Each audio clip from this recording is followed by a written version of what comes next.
രോഗസന്ദർശനത്തിനെക്കുറിച്ചും രോഗിയെ സന്ദർശിക്കുന്നതിൻ്റെ ഗുണത്തിനെക്കുറിച്ചൊക്കെ നേരത്തെ നാം പറഞ്ഞു കഴിഞ്ഞു.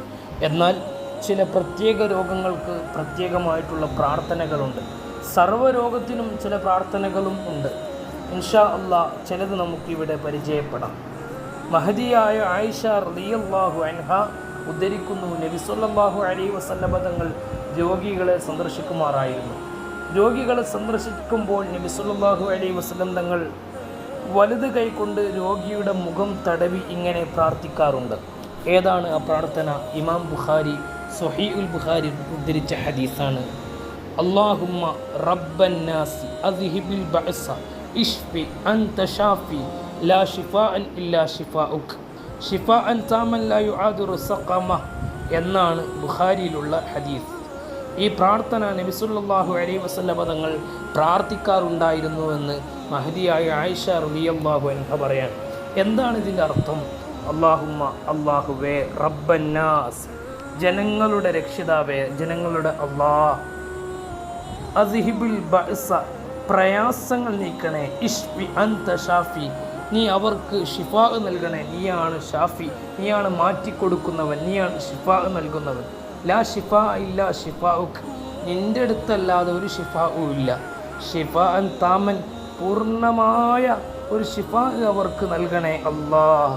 ലാ യുആദിറു സഖമ, നീ സുഖപ്പെടുത്താത്തൊരു ഒരു സുഖവും ഉണ്ടാവില്ല, നീ പൂർണ്ണമായി സുഖം നൽകണേ അല്ലാഹ്, നിൻ്റെതല്ലാത്ത ഒരു ശമനമില്ല എന്നൊക്കെ പറഞ്ഞിട്ടുള്ളൊരു പ്രാർത്ഥനയാണിത്. ഇത് വ്യത്യസ്തങ്ങളായ ഹദീസിൽ കാണാം. ബുഖാരിയിൽ തന്നെ മറ്റൊരു ഭാഗം ഒരു വാക്ക് ഇങ്ങനെ കാണാം. എന്താണ് അത്? അല്ലാഹുമ്മ റബ്ബന്നാസി മുദ്ഹിബിൽ ബഅസ് ഇശ്ഫി അൻത ഷാഫി ലാ ഷാഫിയ ഇല്ലാ അൻത ശിഫാഅൻ ലാ യുആദിറു സഖമ. നേരത്തെ പറഞ്ഞത് മുസ്ലിമിൽ റിപ്പോർട്ട് ചെയ്ത ഹദീസാണ്, മുസ്ലിമിലും ബുഖാരിയിലും. എന്നാൽ ബുഖാരിയിൽ ഇങ്ങനെയുമുണ്ട്. രണ്ടും ഒരേ ആശയമാണ്, ചെറിയ വാക്കുകൾ വ്യത്യാസമുള്ളൂ. അങ്ങനെ പല ഹദീസുകളും ഇതുപോലെയുള്ള ഹദീസുകൾ നമുക്ക് കാണാൻ കഴിയും. എന്നാൽ രോഗം സന്ദർശിക്കുമ്പോൾ അത് പ്രത്യേകമായി സാന്ത്വന വാക്കുകളാണ് പറയേണ്ടത്. നേരത്തെ നമ്മൾ പറഞ്ഞു, ഉമർ ഇബ്നു അബ്ദുൽ അസീസ് റളിയല്ലാഹു അൻഹുവിനെ ഒരാൾ രോഗിയായിരിക്കെ സന്ദർശിക്കുമ്പോൾ അദ്ദേഹം പറയാൻ, ഈ രോഗം വന്ന ആരും ജീവിച്ചിരുന്നിട്ടില്ല, അവരാ രോഗ കാരണം മരണപ്പെടുകയാണ് ചെയ്തതെന്ന് പറയുമ്പോൾ ബഹുമാനപ്പെട്ട ഉമർ ഇബ്നു അബ്ദുൽ അസീസ് തങ്ങൾ പറഞ്ഞു, എങ്ങനെയാണോ നിങ്ങൾ ചെയ്യേണ്ടത്? രോഗിയെ സന്ദർശിക്കുമ്പോൾ സാന്ത്വനപ്പെടുത്തുകയല്ലേ വേണ്ടത് എന്ന് ചോദിച്ചതായി നമുക്ക് കാണാൻ കഴിയും. രോഗിയെ സന്ദർശിക്കുമ്പോൾ സാന്ത്വന വാക്ക് പറയണം. നബിതങ്ങൾ എപ്പോഴും പറയുന്നൊരു വാക്കാണ് ലാ ബഅസ തുഊർ ഇൻഷാ അല്ലാഹ് കഫാറത്തും വതുഹൂർ. രോഗം വന്നാൽ അത് സാരമില്ല, പ്രശ്നമില്ല, അള്ളാഹു ഉദ്ദേശിക്കുകയാണെങ്കിൽ ദോഷം പൊറുക്കാനുള്ളൊരു കാരണമാകും, അത് ശുദ്ധിയാക്കുന്നതുമാണ്. രോഗം ശുദ്ധിയാക്കുന്നതാണ് അല്ലേ? രോഗിയെ സന്ദർശിക്കുമ്പോൾ ചൊല്ലേണ്ട ദിക്ർ ഇന്നലെ പറഞ്ഞു, അസ്അലുല്ലാഹിൽ അലീം റബ്ബൽ അർഷിൽ അലീം അൻ യശ്ഫിയക്.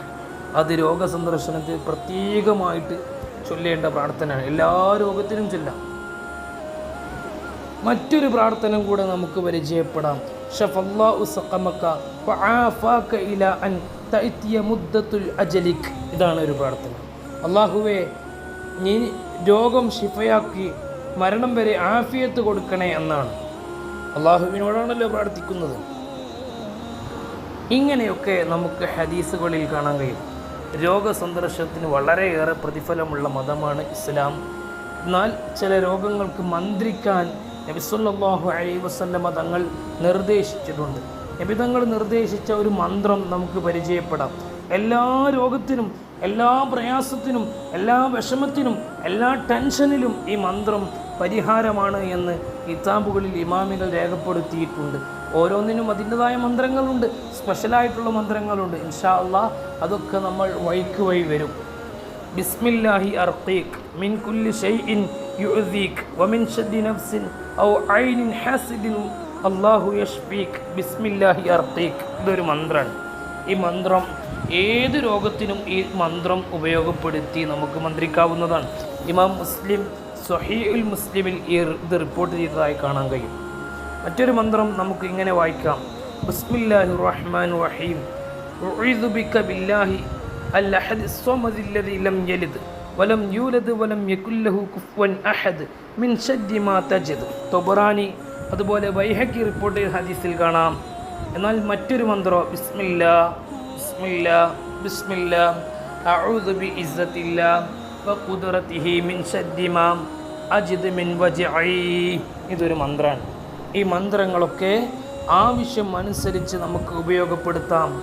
അല്ലാഹു തആല നമ്മുടെ രോഗികൾക്കൊക്കെ പൂർണ്ണമായ ആജിലായ താമായ ശിഫാ